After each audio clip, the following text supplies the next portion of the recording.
Hola, en este video les vamos a hablar sobre traumatología, específicamente lesiones de muñeca.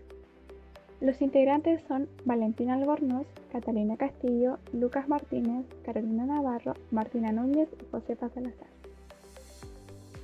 Anatomía. La muñeca es compleja y la evaluación de esta requiere un profundo conocimiento de las estructuras anatómicas normales. Iniciando por la osteología, la muñeca, al ser la unión entre el antebrazo y la mano, posee los extremos o epífisis distales del radio y la ulna. También encontramos 8 huesos del carpo. En la fila proximal, el escafoide, semilunar, piramidal y pisiforme, y en la fila distal, el grande, anchoso, trapecio y trapezoide. Por último, presenta la base de los 5 huesos del metacarpo. Articulaciones. Permiten que la muñeca sea capaz de realizar diversos movimientos como la flexión, extensión, abducción y aducción. Articulaciones como la radiocarpal, intercarpales, mediocarpal y carpometacarpales. Por otro lado, los ligamentos son tejidos que conectan los diferentes huesos de la muñeca entre sí, manteniéndolos unidos durante el movimiento o la fuerza, de los cuales destacamos el disco ulnocarpal o ligamento triangular, el ligamento colateral radial y ulnar del carpo y los ligamentos carpo-metacarpal. Los nervios de la mano y la muñeca se originan de la estructura denominada plexo braquial, responsable de la inervación motora y sensorial de la extremidad superior, formando el nervio mediano, que pasa por el túnel carpiano, el nervio ulnar, ubicado por medial a la muñeca, que pasa por el túnel de Guyon, y el nervio radial, ubicado por lateral. El túnel carpiano es un espacio ubicado en la cara anterior de la muñeca, a través del cual pasan estructuras desde el antebrazo a la mano. Este túnel contiene el nervio mediano y 9 tendones en total, pertenecientes a 3 músculos flexores, 4 tendones del flexor superficial y 4 del flexor profundo de los dedos, y un tendón del flexor largo del pulgar. Es importante agregar que se encuentra cerrado anteriormente por el retináculo flexor o ligamento transverso o anular anterior del carpo. El canal de Guyon también es un espacio, pero ubicado anterior al túnel carpiano, el cual contiene el nervio, arteria y vena ulnar. En este caso, el mismo ligamento transverso cierra posteriormente el canal de Guyon, limitándolo con el túnel del carpo. Para los tendones extensores se encuentra el retináculo extensor o ligamento anular posterior del carpo, el cual forma 6 compartimientos por la parte posterior de la muñeca, donde contiene los tendones del abductor largo y extensor corto del pulgar, del extensor radial largo y corto del carpo, del extensor largo del pulgar, de los dedos del índice del dedo mínimo y del extensor ulnar del carpo. Fractura de muñeca. Como menciona Medina, una de las lesiones más comunes es la fractura distal del radio o de la muñeca, siendo frecuente tanto en niños como en personas adultas. Las causas se deben en su mayoría a traumatismos deportivos y lesiones relacionadas con la tercera edad, como por ejemplo la osteoporosis. El primer pic de frecuencia se produce en edades tempranas de la vida, y generalmente se debe a traumatismos de alta energía. Esto significa que son fuerzas superiores a la capacidad de resistencia de las porciones distales del radio o de los huesos de la articulación radiocarpiana. El segundo pic se observa durante la adultez mayor y está asociado a caídas o traumatismos de baja energía. Entre las fracturas más comunes de la muñeca podemos encontrar la fractura de Colles. Esta se produce ante una caída sobre la mano extendida con la muñeca flexionada hacia atrás. En este caso se fractura el radio cerca de la muñeca y su extremo roto se desplaza hacia arriba y hacia la parte posterior de la mano. Va a ser muy frecuente en las personas mayores con osteoporosis, ya que esta enfermedad debilita los huesos. Otra fractura muy común es la fractura de Smith. Esta se produce por una caída con la mano inclinada hacia adelante o cuando la muñeca es golpeada en la parte posterior. El extremo roto del radio se desplaza hacia abajo y hacia el lado de la palma de la mano. En la imagen que se ve a continuación, se observa la forma gráfica de las fracturas. El tratamiento dependerá del tipo de fractura y de su complejidad. También es importante valorar si hay lesión del carpo y/o complicaciones de nervios y vasos sanguíneos. Otros aspectos a tener en cuenta son la edad y la presencia de comorbilidades que pueda tener la persona afectada.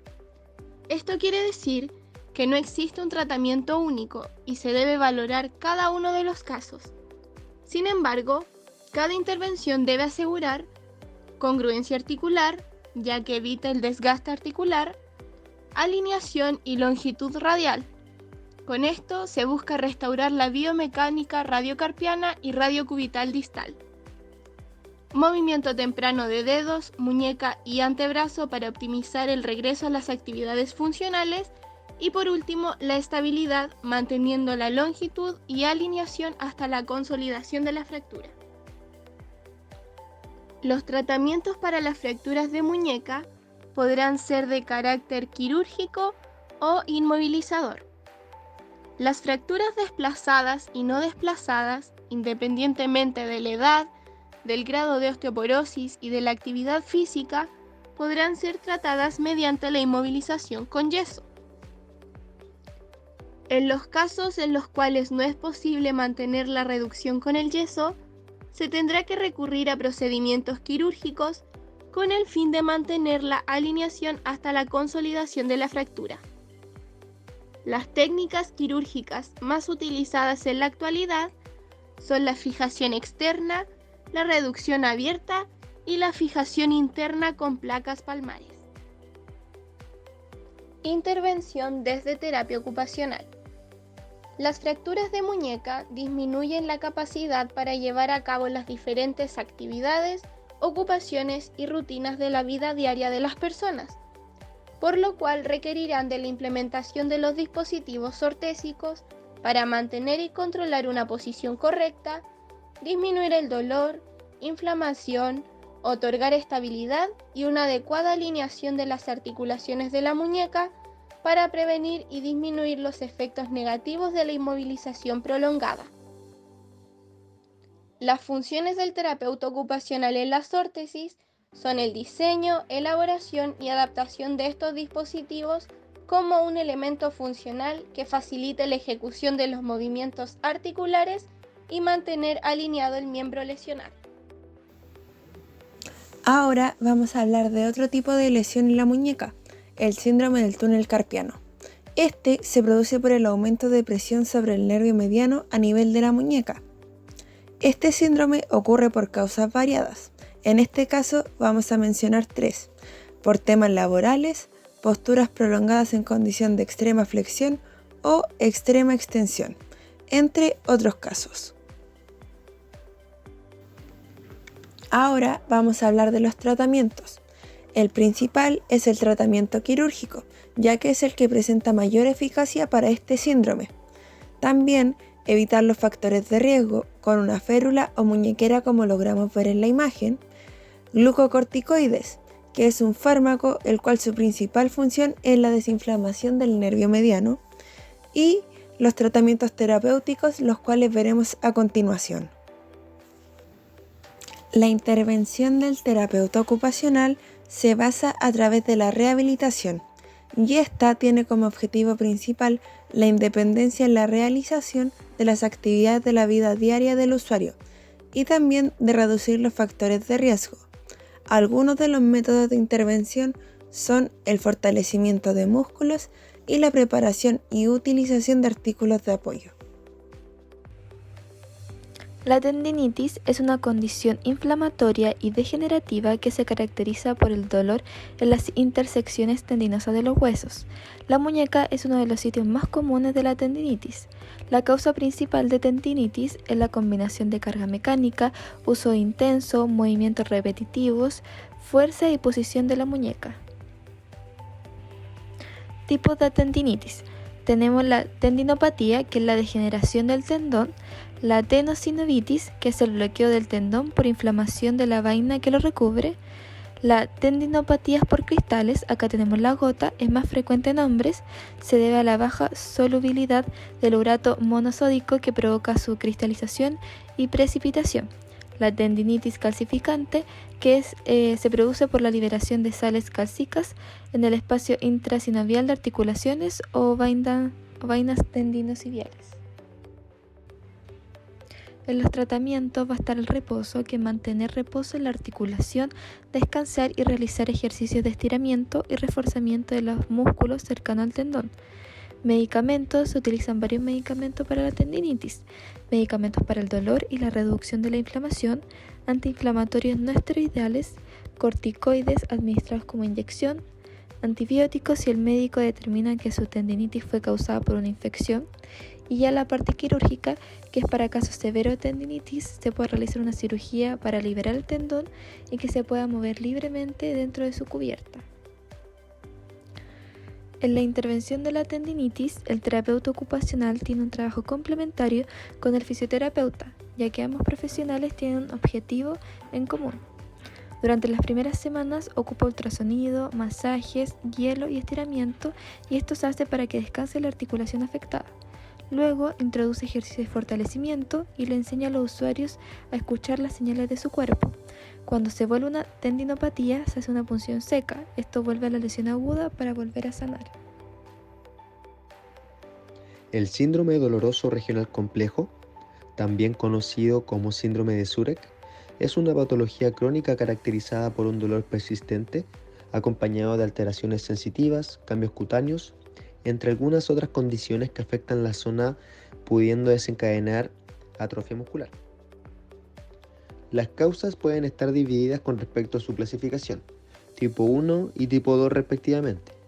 En este caso, comenzando con la tipo 1, en donde no incluye tejido nervioso, por ejemplo cuando se aplasta un hueso o un tejido blando, como ligamento o tendón, en un accidente. También puede aparecer después de una amputación, o inclusive se puede producir después de tratar una extremidad lesionada con un yeso o una férula para inmovilizarla. Por otro lado está la tipo 2, que antes era llamado causalgia, es consecuencia de una lesión neurológica. En este sentido, estamos involucrando nervios. Dentro de los tratamientos generales que se pueden implementar en un usuario que presenta el síndrome doloroso regional, dentro de un periodo temprano se puede hacer uso de una almohadilla caliente, la cual alivia dolores musculares y articulaciones, como también medicamentos que suelen utilizarse como primera línea de tratamiento, como por ejemplo el paracetamol o algún antiinflamatorio. Por otro lado, cuando existe un usuario que padece de este síndrome tipo 2, la estimulación eléctrica medular hará un gran trabajo en disminuir la intensidad del dolor, sobre todo en pacientes o usuarios con alteraciones demasiado avanzadas. Finalizando con esta condición y hablando de la intervención desde la terapia ocupacional, el profesional utilizará la terapia en espejo y la imaginería motora, ambas también denominadas técnicas de representación. Persiguen el objetivo de facilitar el movimiento normal sin que aparezca dolor, utilizando simultáneamente el movimiento activo y la estimulación de los canales sensoriales.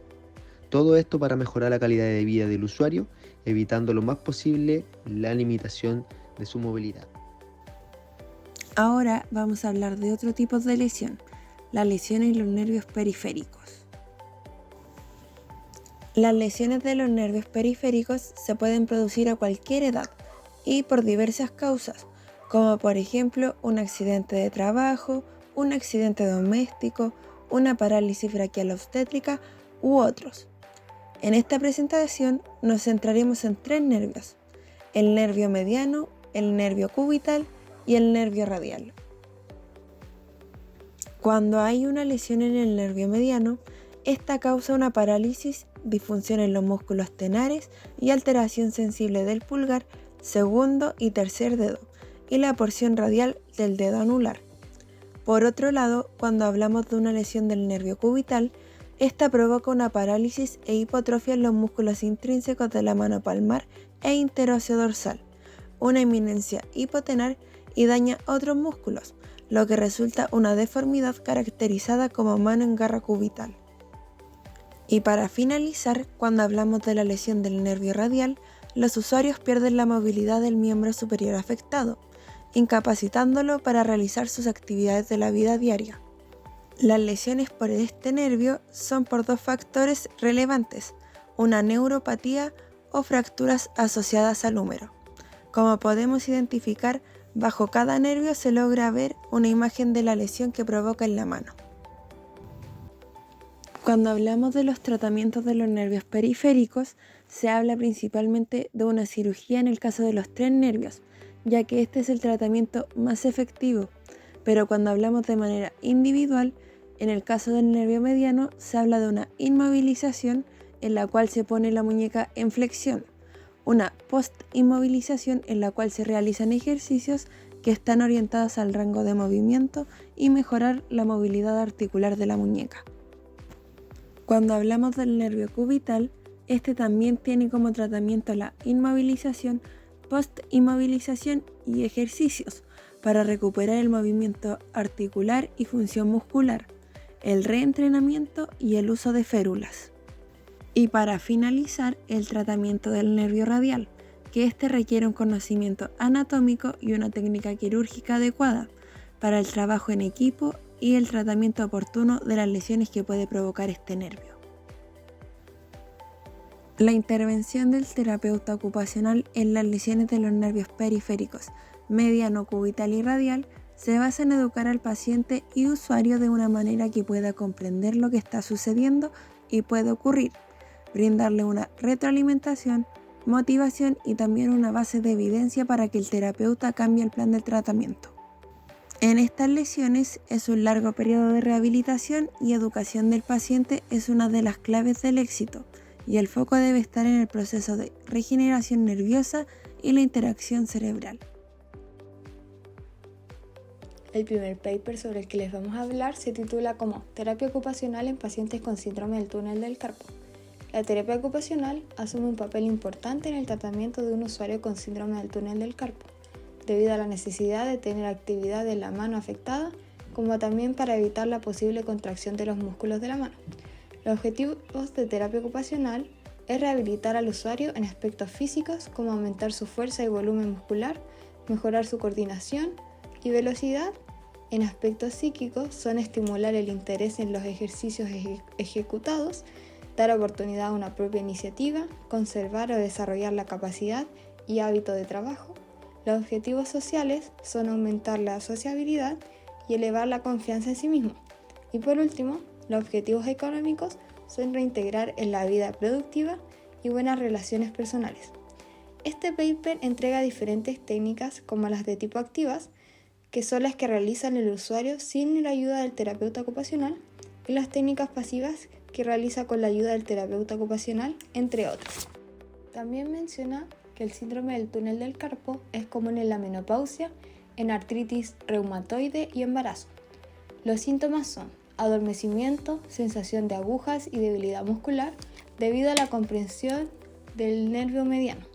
La causa más común es edema o inflamación alrededor de los tendones y el nervio, lo que aumenta la presión del túnel afectando la función de este. El tratamiento depende de la severidad y puede incluir una o todas de las siguientes medidas, como férula, muñequera, ortopédica o cirugía.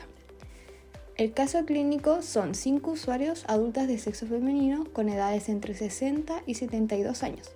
Su evaluación se hizo en una primera instancia de fuerza muscular, amplitud articular, sensibilidad y actividades de la vida diaria.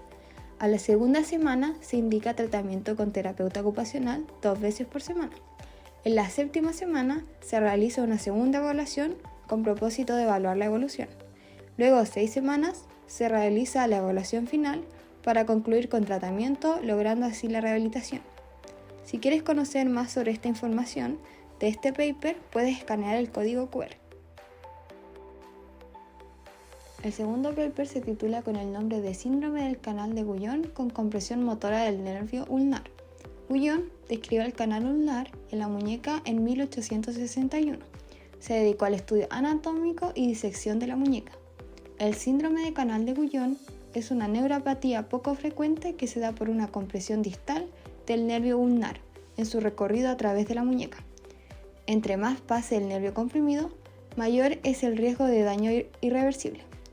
En la mayoría de los casos, este puede generar síntomas sensitivos o motores. Los factores causantes son los quistes, tumores, variantes anatómicas, trauma, enfermedades metabólicas como la artritis reumatoide y la diabetes. Los quistes sinoviales constituyen una de las principales causas de la compresión del nervio ulnar. Los síntomas incluyen entumecimiento, hormigueo y puede o no presentar parestesias en el territorio cubital. Para su tratamiento se puede utilizar inmovilización con férula, uso de inyección con corticosteroides locales y uso de antiinflamatorios. En la mayoría de los pacientes se recupera la totalidad de la funcionalidad de la mano. El caso clínico. Paciente masculino de 71 años con antecedentes de hipertensión arterial crónica en tratamiento, asmático con crisis frecuentes, antecedentes patológicos como alergias y sin antecedentes quirúrgicos. Presenta síntomas como torpeza y debilidad leve en la mano izquierda y atrofia de la musculatura intrínseca de la mano. Indica que los síntomas aumentaron teniendo que modificar la posición para sostener cubiertos al comer, dificultad para utilizar corta uñas y molestias al utilizar equipo de carpintería, debido a la vibración. También menciona no tener trauma previo en la mano izquierda. A causa de la sintomatología, luego de realizar el examen físico, debido a la atrofia muscular y debilidad significativa, se decide hacer manejo quirúrgico. Luego de 3 semanas postoperatorio, con herida cicatrizada y limpia, el paciente ya logra el uso regular de cubiertos y usar corta uñas de forma regular. Si quieres conocer más acerca de este paper, puedes escanear el código QR. A continuación, se muestran las referencias que utilizamos para realizar este trabajo en caso de que quieras saber más sobre el tema. Muchas gracias por su atención.